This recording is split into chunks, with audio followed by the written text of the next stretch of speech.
Bueno, muy buenas tardes. Y eso que hoy somos un montón, ¿eh? El sol estuvo re lindo como para que volvamos a salir. Buenas tardes. Bien, qué lindo que nos podamos reencontrar en esto que venimos estudiando hace un poquito más de 15 días. La semana pasada tuvimos la reunión de familia, estuvimos compartiendo el tema de las relaciones entre la familia, entre papá, mamá, entre los hijos. Y anterior a eso habíamos comenzado este tema de responder esta gran pregunta, ¿no? Que por ahí muchos tenemos algo que conocemos de Jesús o quién es Jesús para nosotros. Cuando el Señor Jesús le preguntó a sus discípulos quién decía la gente que era, la gente que estaba a su alrededor decían, algunos dice que era uno de los profetas del Antiguo Testamento, otro dice que eres Elías encarnado, otro dice que eres Juan el Bautista que resucitó. Y cuando él le pregunta, y usted dice, ¿qué es lo que dicen ustedes? Porque eso es lo que dice la gente, eso es lo que opina el mundo, eso es lo que opina toda esta gente y las sociedades que nos rodea. Pero ustedes, ¿qué dicen que son? Había uno que estaba ahí, un discípulo que siempre decimos que es el más impulsivo, y era Pedro. Y Pedro termina diciendo, tú eres el Hijo de Dios viviente. Y qué hermoso que nosotros podamos entender esto, ¿no? Para pensar a responder nosotros mismos, porque hace 15 días atrás vimos lo que era el Señor Jesús como el Verbo de Dios. Y hablábamos de la palabra de Dios, que la palabra verbo en el original tenía que ver con esto, con la palabra de Dios, el poder de la palabra de Dios en acción. Y lo vimos en el libro de Génesis. No sé si ustedes se acuerdan que el Señor Jesús, cuando estuvo en el principio de todas las cosas y creó el universo, Él decía que se hicieran los cielos, ¿y qué pasó? ¿Qué pasó? Muy bien. La típica que usamos para reírnos. Cuando se nos corta la luz, hágase la luz, ¿y qué pasa? Y no viene la luz, y tenemos que buscar la vela. Pero una de las cosas que solemos decir es que se haga la luz, y el Señor Jesús lo dijo en la creación, y se hizo la luz. Y se separan los abismos del cielo y las aguas de la tierra. Y se separa el agua de la tierra, y todo lo que dijo con su palabra se fue cumpliendo. Y vimos ejemplos que también tenían poder sobre la naturaleza. Y el Señor Jesús le dijo en la tempestad mientras iban en la barca, calma, cuando estaban en una tempestad totalmente, una tremenda tormenta que los llevó a los discípulos a desconfiar, se iban a vivir, y con el poder de su palabra dice que todo se calmó.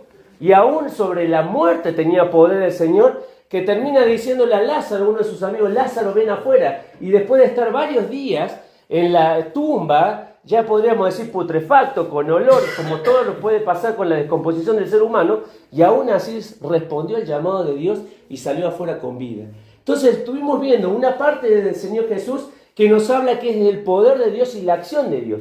Pero hoy quiero que veamos la otra parte, porque es como un diamante, ¿sí? Vos agarrás un diamante, no sé si alguna vez viste uno, yo no he visto diamantes, he visto casi diamantes, ¿sí? Pero cuando uno ve un diamante te dice que tiene muchas facetas, y del lado donde vos le pongas la luz, refleja un color, refleja una forma, refleja una imagen. Es como cuando vamos a la Biblia y encontramos a Mateo hablando del Señor Jesús como el rey, a Lucas hablando como el siervo, Marco hablando como el siervo, a Lucas hablando como el hombre, y a Juan hablando como el Señor, como el Hijo de Dios. Y cada uno hablan del mismo objeto, pero cada uno muestra una faceta nueva del Señor Jesús. Yo quiero que veamos esta nueva faceta del Señor Jesús. Juan capítulo 1 y versículo 14. Vamos a abrir ahora sí nuestras Biblias. Juan capítulo 1 y versículo 14. Y dice acá el escritor, vuelvo a decir, Juan presenta al Señor Jesús como el Hijo de Dios. Y dice capítulo 1 y versículo 14. ¿De qué hablamos la última vez? ¿Del Señor Jesús como qué? Como verbo. ¿Qué significaba el verbo? Recién lo dijimos.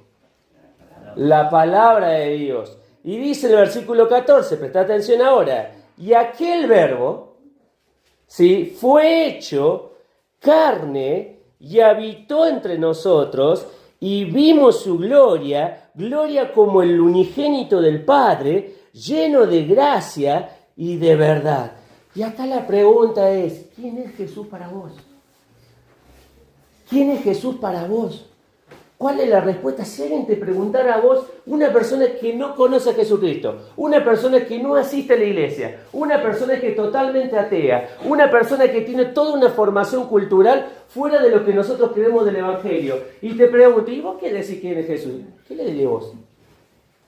¿Cuál es tu respuesta? No, esa respuesta no. ¿Sí? No, no le podemos decir, no te voy a responder. Tenemos que dar una respuesta. Y eso es lo que vamos a tratar de ver hoy. El Verbo se hizo hombre. Cristo dice, adoptó la naturaleza humana porque está hablando de él. Esto significa que lo infinito se volvió finito. Lo infinito se volvió finito. Una vez le preguntaron a un filósofo, ¿sí? Cristiano obviamente, ¿quién creó a Dios? Le dijeron. Y él empezó a detallar que existen tres cosas. El tiempo, ¿sí? Es algo lineal que va cruzando, si no fíjense en nosotros. Y miren el teléfono cuando le tira recuerdos de otros momentos, de otras fotos, ¿sí? Verlo a los chicos cuando eran chiquititos y nosotros todos así bien flaquitos y cosas, y pasaron el tiempo y ahora vemos canas, ¿sí? Y vemos a los chicos más grandes. Todavía tengo teniendo una foto en mi heladera de alguien que yo era chiquitito así, no sé, mi hija se debe recordar que era así, ¿sí? Y hoy es así, y el tiempo pasa. Dice acá que el infinito se volvió finito.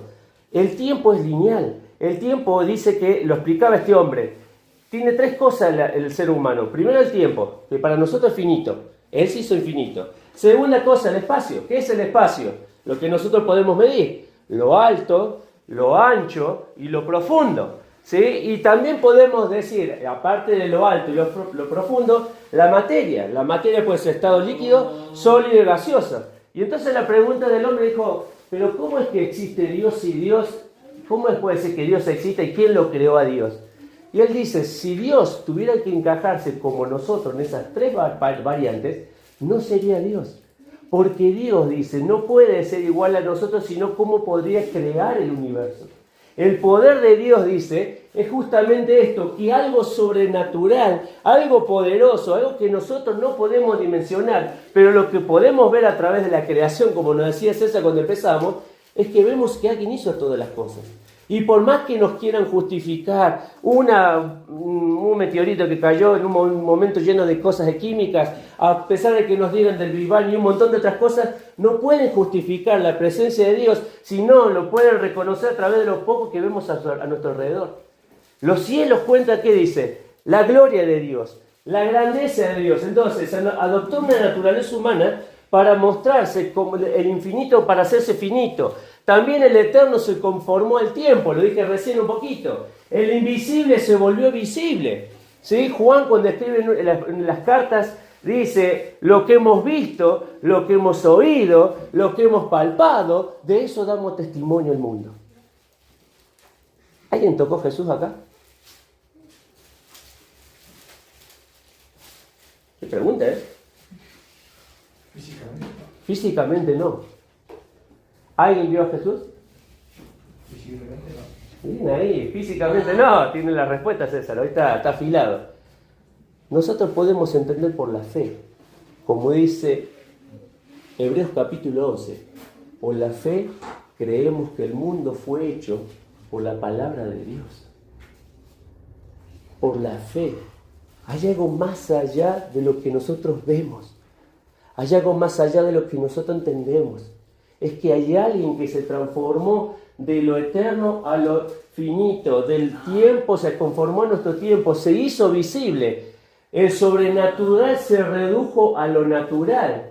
Hebreos capítulo 1, acompáñame al libro de Hebreos capítulo 1, versículo del 1 al 3. Hebreos capítulo 1, versículo del 1 al 3. Dice el escritor acá en Hebreos capítulo 1, versículo 1 al 3. Dios, habiendo hablado de muchas veces y de muchas maneras en otro tiempo a los padres por los profetas. ¿Quién estaba hablando ahí? Versículo 1. ¿Quién estaba hablando? Dios, bien. ¿A través de quién hablaba? Los profetas. Bien, vamos que tenemos que estar atentos. Segundo, en estos postreros días nos ha hablado por el Hijo, a quien constituyó a sí mismo, quien hizo a sí mismo el universo. Constituyó heredero de todo y por quien a sí mismo hizo el universo. Segunda pregunta, ¿por quién nos habla ahora Dios? ¿Quién es el que es la voz ahora? Jesús, el Hijo de Dios. Ya no son más los profetas, ya no son más aquellos profetas del Antiguo Testamento, el último que fue Juan el Bautista, ahora es el Hijo de Dios el que nos habla. Versículo 3. el cual, siendo el resplandor de su gloria y la imagen misma de su sustancia, y quien sustenta todas las cosas, ¿con qué? ¿Con qué? Dios no necesita hacer las cosas. Él solo necesita decirlas para que se cumplan. ¿Te das cuenta de la diferencia? Nosotros necesitamos hacer cosas. Quiero que mi jardín tenga flores, ¿qué tengo que hacer? Tengo que salir, abonar la tierra, sacar la mugre. Si tengo perro, tratar de cercar para que el perro no rompa nada, ¿sí? Empezar a cavar, empezar a interiorizarme un poquito de planta. El que no tiene ni idea como yo, tiene que empezar a preguntar. Entonces va y le pregunta a uno, le pregunta a otro, le pregunta a qué, y entre todos saca una idea para que diga, bueno, voy a tratar de hacer un jardín. Y cuando me pongo a hacer todo el esfuerzo y pasa el tiempo y veo que no sé nada, quiere decir que no entendí un pomo, ¿sí? Me tienen que volver a explicar de nuevo. Pero nosotros necesitamos movilizarnos para hacer. Necesitamos movilizarnos. Dios necesita movilizarse. Él solamente tiene que decirlo con su palabra. Y dice acá el escritor a continuación, el cual asimismo, versículo 3, el cual siendo el resplandor de su gloria y la imagen misma de su sustancia, y quien sustenta todas las cosas con la palabra de su poder, habiendo efectuado la purificación de nuestros pecados, por medio de sí mismo se sentó a la diestra de la majestad en las alturas. Entonces, aquel que estaba en los cielos vino a la tierra para hacerse hombre. Primera cosa, es un ejemplo de encarnación. Hechos capítulo 8. Quiero mostrarte un ejemplo de encarnación para que lo podamos entender. ¿Has leído el libro de Hechos? Yo creo que cuando empezamos la célula los días miércoles dije que lo bueno que seríamos mientras estamos haciendo el estudio, este estudio que nos está llevando a cómo compartir el Evangelio, y por ahí a los que no están en un grupo les animo a que se sumen a un grupo el día miércoles, porque este miércoles tenemos que tratar de compartir nuestro testimonio. ¿En cuántos minutos? 2 o 3 minutos, así que hay tarea. No sé, para la célula que está en casa tiene tarea, no sé la otra célula si ya pasaron, porque los de la célula de acá van muy adelantados. Siempre nos van ganando un paso adelante, están muy afilados los de acá, los del Zoom. Bueno, nosotros venimos un poquito más atrás y venimos haciendo esto de hacer nuestro testimonio en 2 o 3 minutos. Y hay una de las cosas que tiene Hechos que habla sobre el poder de Dios. Y habla sobre cómo se manifestó Dios en el principio de la iglesia. Y hay un ejemplo acá cuando van a predicar el capítulo 14 del libro de Hechos, y presta atención en el versículo 8, dice: y cierto hombre de Listra estaba sentado, imposibilitado de los pies, cojo de nacimiento, que jamás había andado. Este oyó hablar a Pablo, el cual, fijando en él sus ojos, y viendo que tenía fe para ser sanado, dijo a gran voz: levántate derecho sobre tus pies. Y él saltó y anduvo. ¡Wow! Igual que Dios. Ahora dice, versículo 11, entonces la gente, visto lo que Pablo había hecho, alzó la voz, diciendo en lengua licanoica: dioses bajo semejanza de hombre han descendido a nosotros. Y a Bernabé llamaban Júpiter, y a Pablo Mercurio, porque era el que llevaba la palabra. Y el sacerdote de Júpiter, cuyo templo estaba frente a la ciudad, trajo toros, guirnalda delante de las puertas, juntamente con la muchedumbre quería ofrecer, ¿qué cosa? Sacrificios. ¿Qué cosa, no? Recién estábamos hablando que el Dios de los cielos se hizo ¿qué? Carne, se hizo hombre. Y esta gente que estaba acá en la región de Nicanoya, ven un milagro y ¿qué dicen? Los dioses han descendido, han venido acá a la tierra. Ahora, según los historiadores, el porqué de esta situación era porque cuenta que antiguamente en esa región, Júpiter y Mercurio, los dos dioses que mencionan ahí, dicen, descendieron a la tierra y que solo era una pareja de ancianos los hospedó. ¿Sí? Esa pareja de ancianos se llamaba Filemón y Baucis. Entonces, enojados los dioses con el pueblo, ¿qué hicieron? Lo destruyeron. Eso era lo que estaba en el pensamiento del pueblo de Licanoia. Por lo tanto, el pueblo de Nicanoia, cuando vieron eso, no era porque sentían una reverencia a esa persona, no era porque sentían una reverencia a esos dioses, sino porque tenían ¿qué cosa? Miedo de que los destruyeran.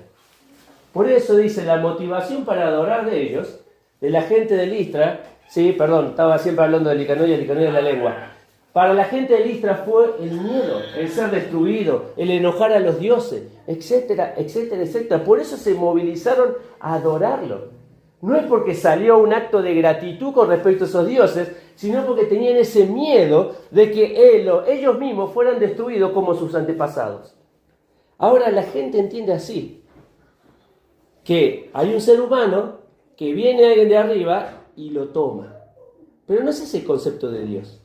No es ese el concepto de Jesucristo. Y dice acá, el miedo es una emoción que debilita la fe y es contraria al amor de Dios. Ahora, primer punto, la encarnación es una operación divina. Y vamos a ir al libro de Lucas, para que lo podamos entender. Lucas capítulo 1. Este está más fácil de buscar que Hebreos. Lucas capítulo 1. Lucas capítulo 1. Yo sé que estamos medio lejos, pero este es un tema interesante para hablar cuando estamos cerca de Navidad. Lucas capítulo 1, versículo 35. Dice el escritor acá, capítulo 1 y versículo 35. Respondiendo el ángel le dijo, él está hablando a María, ¿no? El Espíritu Santo vendrá sobre ti y el poder del Altísimo te cubrirá con su sombra, por lo cual también el santo ser que nacerá será llamado como Hijo de Dios. Acá vamos a hacer la diferencia. Para el mundo religioso, para todas las edades de la historia, siempre tuvieron una historia. No sé si ustedes se acuerdan de muchas películas que han pasado en la televisión, que siempre hablan de esto de que los dioses descienden y se encarnan en hombre, o toman un hombre, o toman una persona y lo posesionan. Ellos hablan de que el ser humano lo posesiona un espíritu y se transforma en un hombre todopoderoso, ¿sí? Típico de eso. Volvamos a un poquito más atrás. ¿Quién no vio la película de Avengers? Algunos los pibes jóvenes me imagino que la vieron. ¿Viste? Ahí está. Ahí viene. Alguien que tenía un martillo así. ¿Cómo se llamaba? Thor. No eran los únicos chicos que veían. Thor. ¿Qué decían de Thor? ¿Qué era qué? ¿Mitad qué? ¿Y mitad qué? Mitad Dios y mitad hombre. O sea, dos cosas en uno. Ahora, cuando uno va a la Biblia, habla de que el Señor Jesús hizo un acto creativo a través del Espíritu Santo para tomar a María, ¿sí? Y producir en el seno de María, en el vientre de María, algo tan preciado como como darle vida a la persona de Jesucristo.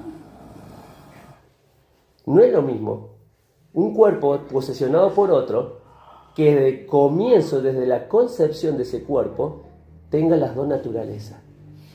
Muchos utilizan esto en broma, ¿sí? Cuando aparece alguien embarazado, dice, seguro que el Espíritu Santo lo utilizan como broma. No sé si acá pocas veces lo he escuchado, pero cuando estaba en la provincia de Córdoba se escuchaba mucho esto como una burla despectiva. Seguro que concibió del Espíritu Santo. Y se hacían hincapié justamente esto, o sea, sabiendo que de lo que estaban diciendo lo utilizaban con un sentido despectivo. Entonces, es el Espíritu Santo que produce la concepción dentro de la mujer. Pero no solamente eso, tenemos Mateo 1, capítulo 23, y seguramente que este es más conocido. Mateo capítulo 1 y versículo 23. Mateo capítulo 1 y versículo 23. Mateo 1, 23, el que lo tenga lo puede leer bien fuerte. Aquí una virgen concebirá y dará a luz un hijo, y llamará su nombre Emmanuel, que traducido es Dios con nosotros. ¡Wow! Encontramos otra faceta, no solamente que es un acto de Dios, la creación, la concepción en la Virgen María, sino que esa creación se va a llamar, aparte de Jesús, el Salvador del pueblo, Emmanuel, Dios con nosotros, habitando con nosotros. Entonces lo que nosotros debemos entender, ya vamos a llegar a la otra, quiero que entendamos esta parte para ir a la parte práctica. Entender que Dios, sí, tomó la naturaleza humana a través del Espíritu Santo en la concepción de una mujer como María que no había conocido hombre. Es algo totalmente, como dijimos recién, algo imposible de hacer. Porque ninguno de nosotros tenemos el poder para crear vida. Ninguno de nosotros tiene el poder para hacerlo. Ahora, cuando uno se pone a mirar esto, se pone a pensar y decir, wow, cuántas cosas que a veces no conocemos o no entendemos de aquel que es nuestro Salvador. La capacidad para poder explicarles a otros lo que nosotros creemos y cómo Dios con nosotros habita hoy en medio de nosotros a través de su Espíritu. Primera cosa, entonces, la encarnación es una operación divina. Segunda de las cosas, la encarnación tuvo un tiempo definido. Gálatas capítulo 4. Gálatas capítulo 4. Gálatas el capítulo 4. Y el versículo 4. 4:4. Gálatas capítulo 4 y versículo 4. ¿Llegaron todos al lugar? Bien, Gálatas capítulo 4, versículo 4. Escuchá lo que dice. Pero cuando vino el cumplimiento del tiempo, Dios envió a su Hijo, nacido de mujer, nacido bajo la ley. Lo vuelvo a repetir. Pero cuando vino el cumplimiento del tiempo, Dios envió a su Hijo, nacido de mujer y nacido bajo la ley. La palabra tiempo ahí tiene tres, no hay. En la Biblia tiene tres acepciones. La primera es, esta me lo saqué, se lo copié de algo. La primera es cronos, que es el tiempo de nuestro reloj, el tiempo lineal. Vuelvo a decir, si alguien no cree que existe el tiempo cronos, solamente tenemos que mirar el teléfono y cuando nos dice recuerdo de hace 5 años, recuerdo de hace 6 años, y vos mirás la foto y te mirás a sí mismo y decís, wow, ¿cómo pasó el tiempo? Ayer estábamos en un evento que hizo la escuela y me encontré con unos chicos. Llegó uno por atrás y me dice, hola, profe. Hacía un montón que no lo veía. Pero el hecho de que me hablara en esa voz no era la voz que tenía un niño, era la voz de un hombre. ¿Y cómo pasa el tiempo? Entonces, el tiempo lineal cronos. La segunda palabra que se puede utilizar cuando habla de tiempo, ¿sí?, es la de kairos, que es el tiempo especial. Es una oportunidad que el Señor nos da para hacer algo especial. Por ejemplo, vamos a poner algo romántico, ¿sí? Que el hombre de ese día diga, ahora viene el 21 de septiembre, no estamos poquito, ¿no? Hay algunos que cumplen acá aniversario de casado el 21 de septiembre. No lo voy a deschavar, pero bueno, está por este lado, ¿sí? Y hay otros también medio cercanos por ahí a septiembre, ¿o no? Sí, ¿viste? Tenemos dos. Tiempo especial. Viene el hombre y dice, hoy me voy a jugar con una rosa para mi esposa. ¿Pasa eso en las casas? No, sí pasa. ¿No? ¿No pasa? Bueno, vamos para el otro lado. ¿Chocolate?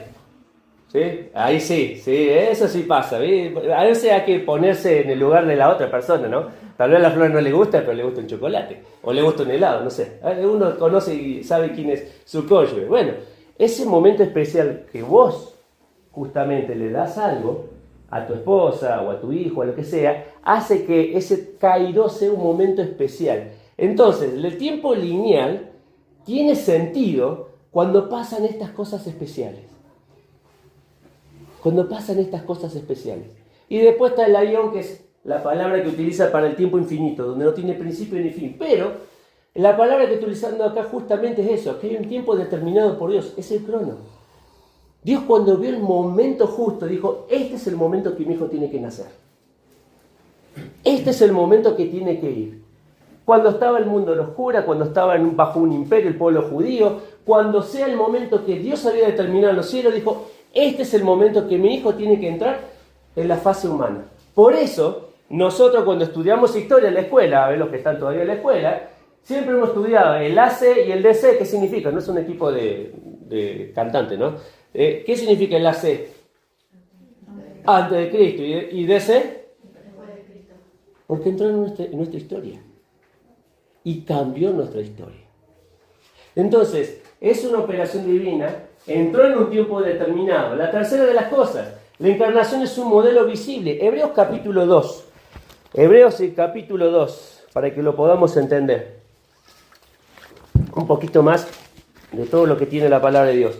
Hebreos capítulo 2, versículo 14 al 16. Hebreos capítulo 2, versículo 14 y 16 dice, así que, ¿todos llegaron hebreos? Está medio complicado Hebreos. Tenemos que volver, ahora que volvemos el día del maestro, ¿sí? A empezar a los espadeos, a hacer grupos, a ver cómo vamos con la Biblia, porque es fácil con el teléfono, uno hace tic, tic, tic, y ya está, ya llegamos al capítulo, el versículo. Pero después cuando tenemos que buscar la Biblia, estamos, y vamos por allá, y vamos por acá, y vamos por acá, y mirá que están los chiles, ¿dónde están? Entonces, ¿sí? Bien, Hebreos capítulo 2, versículo 14 al 18, dice, Así que, por cuanto los hijos participaron de carne y sangre, él también participó de lo mismo, está hablando de Jesús, para destruir por medio de la muerte al que tenía el imperio de la muerte, esto es, al diablo, y librar a todos los que por temor a la muerte estaban durante toda su vida sujetos a servidumbre, porque ciertamente no socorrió a los ángeles, sino que socorrió a la descendencia de Abraham, por lo cual debía ser en todo semejante a sus hermanos, para venir a ser misericordioso y fiel sumo sacerdote en lo que a Dios se refiere, para expiar los pecados del pueblo. Algo muy importante, versículo 14 dice, por cuanto los hijos participaron de carne y sangre, él también participó. ¿Vieron que hay una palabra que se repite ahí? ¿Cuál es? Mirá. ¿Cuál es la palabra que se repite? Participar y participó. La primera está referida al pueblo. La segunda está referida ¿a quién? Ahí, vos, dijo Jesús. Ahora, ¿sabés que la primera palabra que encontramos ahí, ¿sí? La primera que utiliza, dice participó de lo mismo. La primera palabra que encontramos ahí, participar, tiene que ver con la comunión. O sea, los seres humanos todos somos iguales. ¿De qué somos? De carne y hueso. Por lo tanto, finito. Por lo tanto, nacemos, nos reproducimos, envejecemos y morimos. Esa es nuestra, ¿cómo se llama? Nuestra constante. Para todos igual. Cuando utiliza el segundo participo, no está hablando de que Jesús sea igual a nosotros, sino que Él tomó de su naturaleza para hacer naturaleza divina y humana en una sola. ¿Se dan cuenta de la diferencia? El participó del otro participó. Estoy demasiado técnico hoy, ¿no? El participó primero, si es decir, todos son iguales. ¿Qué somos todos nosotros? Humanos, de carne y hueso, ¿sí? Y tarde o temprano vamos a volver de donde fuimos tomados, de la tierra. Cuando habla del Señor Jesús, dice que no es lo mismo, sino que tomó de lo nuestro para hacer en un mismo cuerpo las dos cosas. ¿Para qué? ¿Por qué el Señor tenía que tomar un cuerpo humano? ¿Para qué? Ahí encontramos las mismas cosas en el versículo. La primera, destruir el imperio de la muerte. ¿Quién tenía el imperio de la muerte? El diablo. El diablo tiene el imperio de la muerte, tenía el imperio de la muerte. ¿Quién lo destruyó? El Señor Jesús. Segunda de las cosas, para librarnos del temor a la muerte. ¿Cuántas personas sabemos que tienen temor a la muerte? Yo te pregunto, ¿vos tenés temor a la muerte?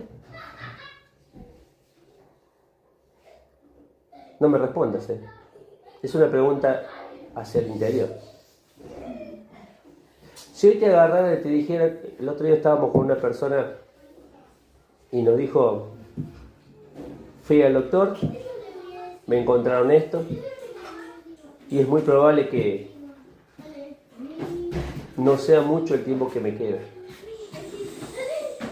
¿Qué tendrías que hacer vos? ¿Qué haríamos? Es como que ahí empezamos a tomar dimensión, ¿qué es realmente lo importante? Entonces empezamos a pensar en la familia, empezamos a pensar en los cónyuges, empezamos a pensar en nuestros hijos, empezamos a pensar todas aquellas cosas que no pudimos realizar, porque tuvimos mucho tiempo corriendo, por el trabajo, por la cantidad de actividades. Entonces dice acá que Él vino a librar de la muerte, vino a librar del temor de la muerte. Quieras o no, en algún momento antes de conocer a Cristo, y espero que después de conocer a Cristo no sea así, pero siempre hubo un temor a morir. ¿Por qué te crees que hay tantos avances en la tecnología y en la ciencia? No solamente para salvar, y no solamente por una cuestión económica, sino porque el ser humano en su interior quiere seguir viviendo. Sabe que hay algo que necesita más allá de esta vida y sabe que el tiempo se nos acaba. Y como dije recién, el tiempo pasa. Y cuando menos nos damos cuenta, estuvimos corriendo toda nuestra vida. Y a veces por cosas que no tenían sentido ni valor. Entonces, temor a la muerte, destruir al que tenía el imperio de la muerte. Versículo 17, reconciliarnos con Dios. Presta atención a esta parte porque es muy interesante. Por lo cual, debía ser en todo semejante a sus hermanos, para venir a ser misericordioso y fiel, sumo sacerdote en lo que a Dios se refiere, para, dice, expiar los pecados del pueblo. Esta es la función principal por la cual el Señor Jesús vino a la tierra. Expiar significa quitar del medio aquello que nos estorbaba en nuestra relación con Dios. Romanos capítulo 3 dice, por cuanto todos pecaron y están destituidos de la gloria de Dios. Y no habla de que algunos pecaron más que otros. Nosotros tenemos nuestra concepción de decir, si yo miento, no es tan malo. Pero si aquel mató, no, ese tiene que ir a la cárcel. 20 años ahí en la cárcel. Lo vemos ahora. Si alguien hace algo, lo culpamos y lo condenamos, pero cuando me toca a mí hacerlo, lo minimizamos. Y para Dios no existe un pecado más grande que el otro. Todo es pecado si está fuera de la voluntad de Dios y si está fuera de los propósitos de Dios. Entonces no podemos decir, si yo... Hoy estaba pensando en esto del Día del Niño, ¿no? Y se me vino una frase como para hacer un mensaje que es, juguemos a ser cristianos. Voy a decir, ¿pero qué tiene que ver con los niños? ¿Y qué hacen los niños? ¿Juegan o no? ¿No juegan los chicos? ¿Quién de nosotros no ha jugado? Bolita. Bueno, esto es muy viejo, bolita. Los chicos ahora agarran el teléfono, PlayStation, otras cosas tienen para jugar. Pero en nuestro tiempo, bolita, qué sé yo. A escondida con los vecinos afuera. Te quedabas hasta alta hora de la noche y no pasaba nada. Ahora a las 6, 7 ya adentro porque... Bueno, acá gracias a Dios no, pero en otros lugares es feo. Por ejemplo, donde vivimos nosotros, en Córdoba, hoy es después de las 6, ni si te ocurre salir a la calle. Y nosotros cuando estábamos ahí en la época que éramos chicos, jugábamos hasta las 10, 12 de la noche con los chicos a la escondida. Hasta que no escuchamos el grito de casa, ¡vení adentro! Bueno, ahí recién reaccionamos. Pero había otro tipo de libertad. Ahora, juguemos a ser cristianos. Uno no se da cuenta, pero muchas veces dejamos cosas del cristianismo y formamos un cristianismo distinto, diferente,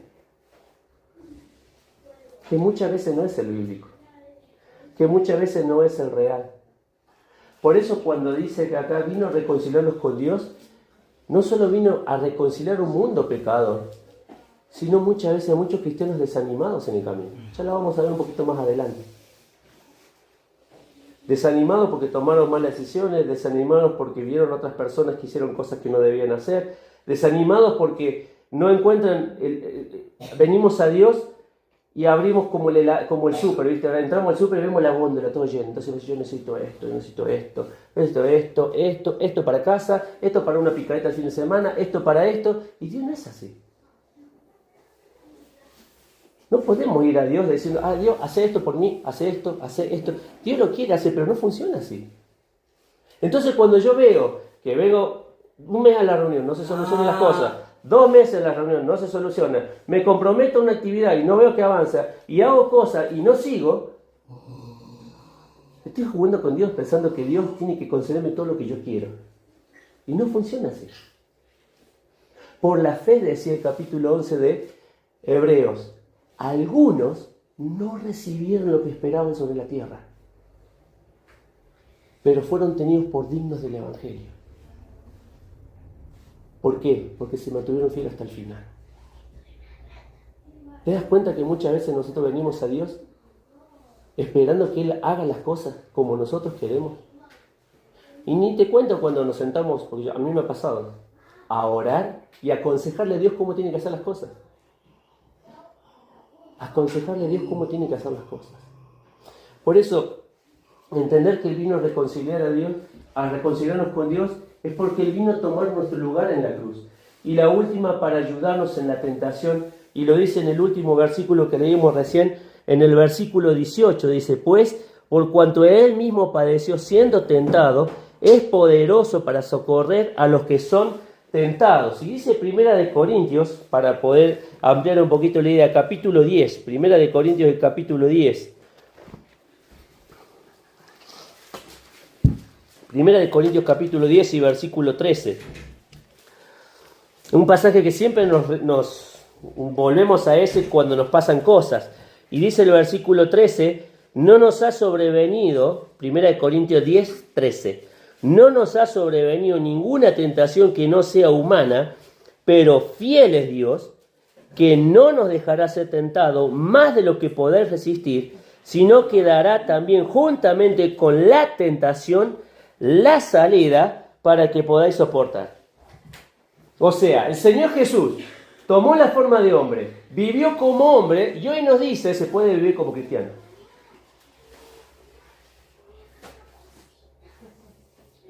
¿Se puede vivir como cristiano? ¿Siglo XXI? ¿Se puede vivir como cristiano? César me dice que... ¿Se puede vivir como cristiano? No lo noto convencido, ¿Saben qué? Debemos aprender a confiar que si estamos pasando una situación, es el Señor que nos va a acompañar. No estamos solos. Si tenemos a Jesucristo en el corazón, no estamos solos. Es el Señor que nos va acompañando, es el Señor que nos va llevando, es el Señor que nos va sosteniendo. Por eso dice, tiene la capacidad de socorrernos. ¿Quién no necesita ayuda cuando empieza el día? Yo necesito ayuda cuando comienza el día. O sea que yo te lo he contado, pero muchas veces cuando vamos, viste que el trayecto de casa a la escuela, 4:30. Vamos a hacer un poquito más para que crean que caminemos más. 2 cuadras. ¿Sí? De casa a la escuela. No son 2 cuadras, pero vamos a poner 2 cuadras, viste, como para agrandarse que uno camine. Siempre vamos orando con Hanna cada vez que vamos a la escuela. Porque muchas veces yo necesito de Dios todos los días. La mayor necesidad que tenemos es de orar y de confiar. Por eso dice el escritor, Él puede socorrernos. Él es el que puede ayudarnos. Ahora, para acercarnos al final, la encarnación es ¿quién? Es Jesús. Hebreos capítulo 12, volvamos a Hebreos, versículo 2. Hebreos capítulo 12, versículo 2. También un pasaje muy conocido del libro de Hebreos. Capítulo 12 y versículo 2 dice, ¿todos llegaron? Yo siempre voy rápido. Hebreos capítulo 12 y versículo 2 dice, puestos los ojos en Jesús, el autor y consumador de la fe, el cual por el gozo puesto delante de él, sufrió la cruz, menospreciando el oprobio, y se sentó a la diestra del trono de Dios. ¿Qué dice que sufrió? La cruz. Él sufrió la cruz. Hoy hablamos mucho de la generación de cristal, ¿no? ¿Cuántos de nosotros no hemos escuchado eso? No se lo digo a ustedes, chicos, pero a los jóvenes que están acá. Pero muchos se los ha catalogado de la generación de cristal a los jóvenes. Hoy no pueden... Sí, no, tienes razón, no le vamos a decir nada a los jóvenes. Muchas veces decimos cosas y los catalogamos con esa función en la sociedad. Y tal vez puede ser que tenga razón, puede ser que no, puede ser que vivan en una cuestión de una burbuja que si se rompe esa burbuja se rompe todo, pero los mayores también viven así. Los mayores también vivimos así. Y nos pasa una situación y no sabemos para dónde ir. Nos pasa algo y ya nos caemos al piso. Y nos golpea una situación, una enfermedad, un problema en la familia, me quedo sin trabajo, pasa algo que no queremos que pase, como dice César, la ley de Murphy, pasan las cosas que no queremos que pasen y nos pasan y ya abandonamos la fe. Y ya abandono a Dios. Porque Dios me tenía que haber cuidado. Me tiene que cuidar todos los días Dios. Él lo prometió que va a estar conmigo todos los días. Y me tiene que cuidar en todas las cosas. Y no puede fallar. ¿Quién te dijo? Si la fe justamente es mantenerse aun cuando no vemos la salida. Por eso dice acá Hebreos capítulo 12, puesto los ojos en Jesús, autor y consumador de la fe. La vida tiene un origen y una meta. Y dice ahí, Jesús nos mostró que se puede enfrentar la vida y vencer. Si caemos, ¿qué dice? Nos levantamos. ¿Puede ser que la gente se desanime?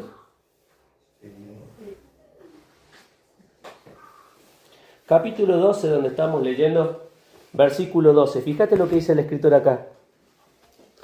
Por lo cual dice, levantad las manos caídas y las rodillas paralizadas, y haced senda derecha para vuestros pies, para que lo cojo no se salga del camino, sino que sea sanado. ¿Te das cuenta de lo que dice el escritor? La iglesia de los hebreos, o a la iglesia a la cual se le escribe, estaban pasando un momento de ¿qué? De desánimo. Y ya no estaban sirviendo al Señor. No, ya está, yo ya desistí. No quiero saber más nada. ¿Para qué voy a seguir? Si por más que tenga Dios, las cosas no se mejoran. Por más que tenga Dios, las cosas no salen adelante. Por más que tenga Dios, no me sano. Por más que tenga Dios, mi cónyuge que se fue no quiere volver. Por más que tenga Dios, mis hijos...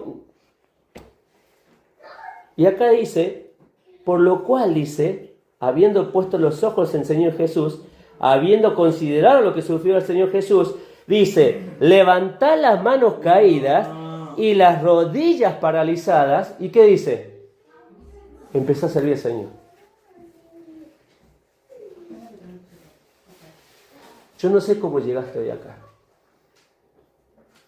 Tal vez te estás preguntando por qué el Señor no me saca de donde estoy. ¿Por qué el Señor no responde a lo que le estoy pidiendo? Vuelvo a decir, no fuimos llamados para vivir bien en esta tierra. Fuimos llamados para anunciar las virtudes de nuestro Señor Jesús y mostrar a la gente, al mundo, que el Señor Jesús es real y que Él venció. Como dijo Él en Juan, en el mundo tendréis. ¿Viste?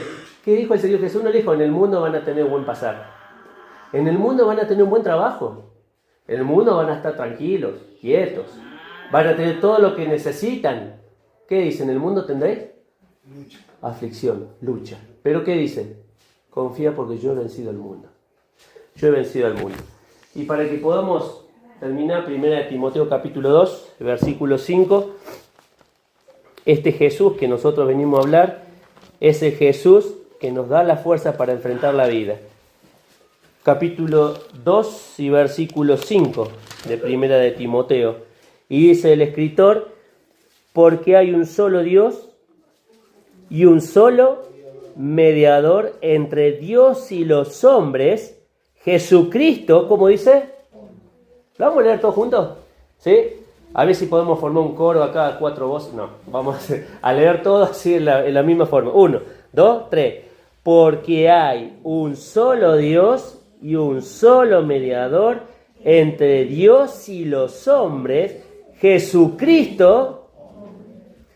¿Lo pueden decir ustedes sin que yo lo diga? Así yo puedo aprovechar a tomar agua. Cuento 3. 1, 2, 3.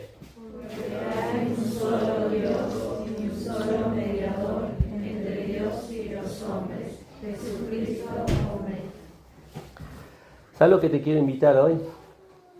Que te vayas con esta imagen de Jesús. Jesús no es como nosotros, pero se hizo como nosotros. ¿Qué es eso? Sonó un trabalengua. Vuelvo a decir, no es como nosotros, pero se hizo como nosotros. Para que Él pudiera representarnos allí en la cruz. Por eso dice acá el escritor, Él es el mediador.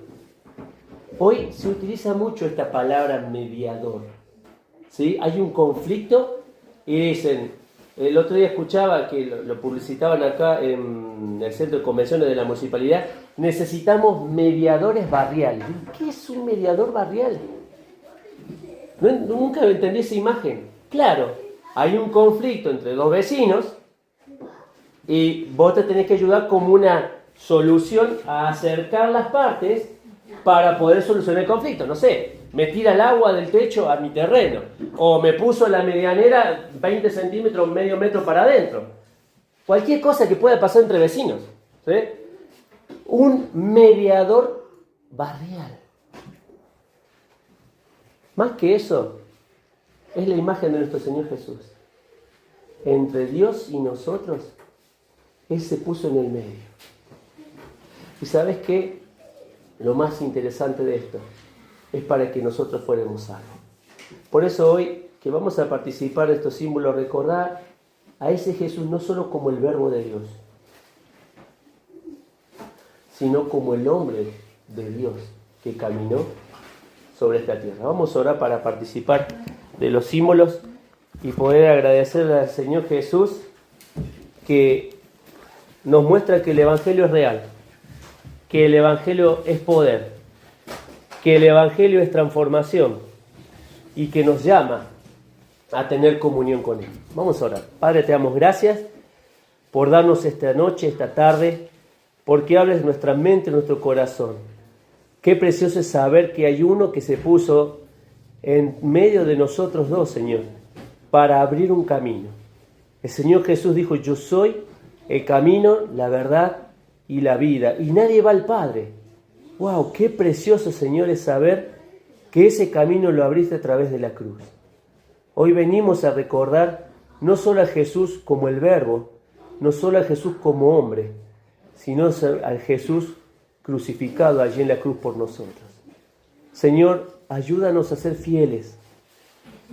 Como decíamos recién, que no juguemos a ser cristianos, sino que podamos ser realmente cristianos, en el sentido de toda la palabra.